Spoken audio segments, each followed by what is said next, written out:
Young tiger অনূর্ধ্ব-18 জাতীয় cricket টুর্নামেন্টের আজ ফাইনাল অনুষ্ঠিত হলো। দিনাজপুর খুবই ভালো করে বরাবরই এবং সবাই যেটা প্রত্যাশা করে দিনাজপুর ভালো করবে, সেই প্রত্যাশিত রেজাল্টেই এনেছে দিনাজপুর অনূর্ধ্ব-18 দল। তারা ফাইনাল ম্যাচে পঞ্চগড়কে 67 রানে পরাজিত করে চ্যাম্পিয়ন হয়েছে।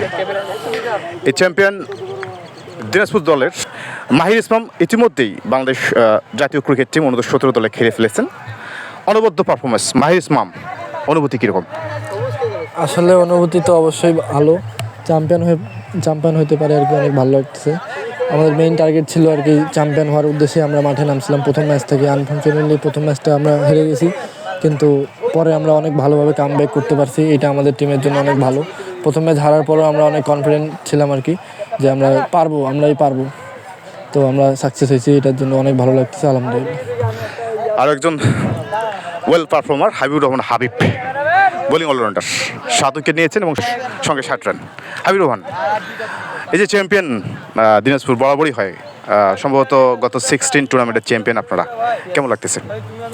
আলহামদুলিল্লাহ, আমার খেলাটা আমি খেলছি, আমি টিমকে সাপোর্ট করছি। ওইভাবে যেরকম সিচুয়েশন ছিল ওইভাবে আমি এটা করার চেষ্টা করছি। আলহামদুলিল্লাহ, খুব খুশি। প্রথমবার 16 চ্যাম্পিয়ন হলাম, 18 চ্যাম্পিয়ন হলো, এটা অনেক ভালো লাগতেছে। খুব খুশির ব্যাপার, আজকে জিতছি, এটা আলহামদুলিল্লাহ। মাঠে হাবিবুর রহমান হাবিব অ্যাগ্রেশন বেশি দেখায় না সাব্বির আলম বেশি দেখায়? আমি একটু বেশি দেখাই, বাট ব্যাটসম্যানকে একটু ডিরেক্ট করি। ব্যাটসম্যান যদি ভুল করে তার জন্যই ওদেরকে ঘাবড়ে রাখি।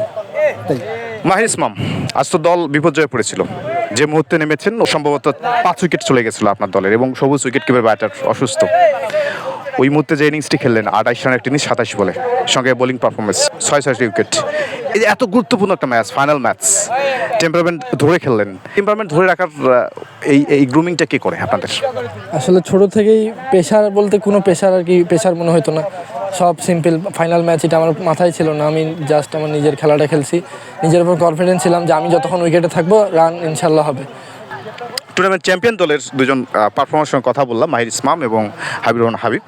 তাদের দলে সবসময় ছিলেন ম্যানেজার জিসান খন্দকার এবং মাহবুব মেরিন, এবং টুর্নামেন্ট শেষের দিকে আনারুল ইসলাম সুমি ভাই এসেছিলেন। তো এই যে তিনজনের যে কম্বিনেশন দিনাজপুরকে বরাবরই চ্যাম্পিয়ন করাচ্ছে অথবা টপ পারফর্মারের একটা অংশ করে দিচ্ছে।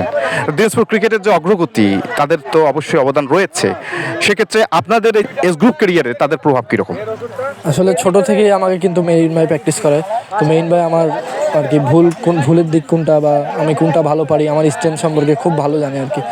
আমাকে মেইন ভাই কিছু বলেনি, মেইন ভাই বলছে আমি জানি তুমি পারবা, তুমি তোমার মতো খেলো, আমি জানি তুমি শেষ করতে পারবা, ইনশাল্লাহ তুমি অনেক ভালো করতে পারবা। আর সুমি স্যারের কথাটা না বললেই না, কারণ আন্ডার 14 থেকে আমাকে গ্রুমিং করেন। তো আলহামদুলিল্লাহ, সুমি স্যার আমাকে যেটা শিখাইছে, উনি আজকে ম্যাচের আগে বলতেছিল যে একটু আস্তে বল করার কথা, উনি আস্তে বল করতে বলছে দেখি আমি ওটা ট্রাই করছি। তো আলহামদুলিল্লাহ সাকসেস হয়েছে আর কি। মাহির ইসলাম ম্যান অফ দ্য ফাইনাল হয়েছেন, পাশে হাবিবুর রহমান হাবিব, একজন জেনুইন পেস বোলিং অলরাউন্ডার। দুজনের ভবিষ্যৎ খুব ভালো কামনা করতেছি। আশা করি তারা কন্টিনিউ পারফরমেন্স করে যাবেন এবং সর্বোচ্চ যে ধাপ বাংলাদেশ জাতীয় টিম, সেই জাতীয় টিমে প্রতিনিধিত্ব করবেন, সেটা আশা করি। দুজন খেলোয়াড়কেই ধন্যবাদ জানাচ্ছি। ইসলাম, সবাই আপনাকে নিয়ে স্বপ্ন দেখে এবং হাবিবুর রহমান হাবিব আপনাকে নিয়ে স্বপ্ন দেখে। সেই স্বপ্নটা কতদূর পর্যন্ত যেতে পারে আমরা আপনাদের মুখেই শুনতে চাচ্ছি। আসলে সামনে যেহেতু আমাদের ডিভিশন খেলা, তো আমাদের এখন মেইন টার্গেট হচ্ছে আন্ডার 19 ওয়ার্ল্ড কাপ। 28 সালে যে ওয়ার্ল্ড কাপটা হবে, ওই ওয়ার্ল্ড কাপ পর্যন্ত আর কি বাংলাদেশকে কিছু একটা দেওয়া। তো আমরা চেষ্টা করব যে যেন আমরা 19 টিমে ঢুকতে পারি, সামনে অনেক ভালো কিছু করতে পারি। এই পারফর্ম আমার কিছুই না, আরও অবদান রাখতে পারি আর কি। তাই আলহামদুলিল্লাহ, আন্ডার 17 ছিলাম আমি, ইনজুরির কারণে আনফর্চুনেটলি খেলতে পারিনি। আমার সুযোগ ছিল, খারাপ সময় গেছে, ভালো সময় আসবে ইনশাল্লাহ। দয়া করেন সবাই আমাদের জন্য ভালো কিছু করতে পারি। আমরা দুই বন্ধুই ইনশাল্লাহ, ডিভিশন সামনে আছে, সামনের ডিভিশনের জন্য তৈরি হব। ওই প্রিপারেশন বয়সিল আছে ইনশাল্লাহ, আল্লাহ যদি ভাগ্য রাখে তাহলে হবে। এটাই। ধন্যবাদ হাবিবুর রহমান হাবিব এবং মাহির ইসলামকে, ধন্যবাদ। Best of luck.